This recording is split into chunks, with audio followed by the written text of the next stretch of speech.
Hey guys, Nathan Brendan Masters, and this is the Sony VG10. Literally a camcorder for filmmakers, and I do mean that. There's a big battery, you can record for hours. On the top handle you have both hot and cold shoes. Viewfinder in the back, though it's not the best. And even for its time, this LCD is kind of iffy. Now, you get your standard information, but don't be fooled. This is not a touchscreen. To change your gain, shutter speed, and aperture, you got to use this funky scroll wheel. And it's fiddly. You have to scroll through the options, then press it to select the option you want. As you see here, I'm now using it to control the shutter speed. The screen does swivel up and down, but that's it, so no vlogging with this baby. But you do have access to a menu and focus button, and the ability to switch between the LCD and the viewfinder. There's a crazy quad capsule mic on the top. Their mics are always surprisingly good, especially this one. And this is the first camcorder with interchangeable lenses.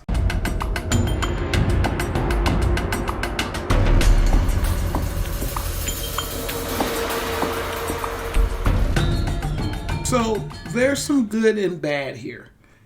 The good stuff is if you like the NEX cameras, and I'm a fan of those, the quality is pretty much the same. You're going to get the same quality you get from the NEX F3, the 5N, the 5T, and so on. Keep in mind, this is a mirrorless camera, so you can use other lenses on it if you have an adapter. But you notice how things on this camera seem slightly out of focus? That's because there's no focus peaking. The autofocus is decent. If you're doing anything manually though, it's gonna get iffy. And the LCD is not that good. It's usable, but I don't think it's as good as the LCDs on their mirrorless cameras. So you better have good eyes to see when things are in focus. And of course you're gonna get that jello cam effect with a camera from 2010. Though surprisingly, it's not as bad as it could be. And you can get some decent shots at night. This is on a 1.8 lens in manual focus, lit with nothing but street lights in a residential area at that. Now, here's a blast from the past. This camera does indeed shoot MP4s, but it also shoots AVCHD file. So what you're gonna have to do is click on this AVCHD folder here, and it's gonna show you the files, right? So normally what you would have had to do back in the day was take this whole AVCHD file right here and throw it into your program. But if you're on a Mac, this is what you do. You're going to go to Show Package Contents, and you're going to get this BDMV file. Do Show Package Contents again, and you're going to get this. Your files will be located in the Stream folder, and you can drag these onto your hard drive. These are MTS files, and they should work with the modern day editing program. I'm using Final Cut Pro, and I'm having no problem at all. But you do have the option of using the MP4 format. Now, a lot of you guys pretty much know my biases when it comes to these cameras. Obviously, I like the quality, both day and night footage, but the lack of focus peaking paired with the not so good viewfinder or LCD, obviously that's a problem. Now, there was an upgrade that allows for focus peaking, but you have to have an old operating system to use it. This camera came out in 2010, so you're looking at, what, a 15-year-old operating system, give or take a few years? So would I buy this camera? Well, I did buy this camera. Would I buy it again? No. If I had a kid or something that wanted to get into filmmaking, I'd buy it for them. But I do wish they had continued this form factor. This is such a good form factor. And I know they have the VG20, 30, and 900, which is the most modern of the bunch. It's still an NEX camera. It's actually full frame. And of course, it still uses the E-mount lens system, so you wouldn't have to run out and buy new lenses. So you might say, well, why not just grab a 900? Because they're priced more than I would ever pay for a 1080p camera, and some people are even trying to sell them new.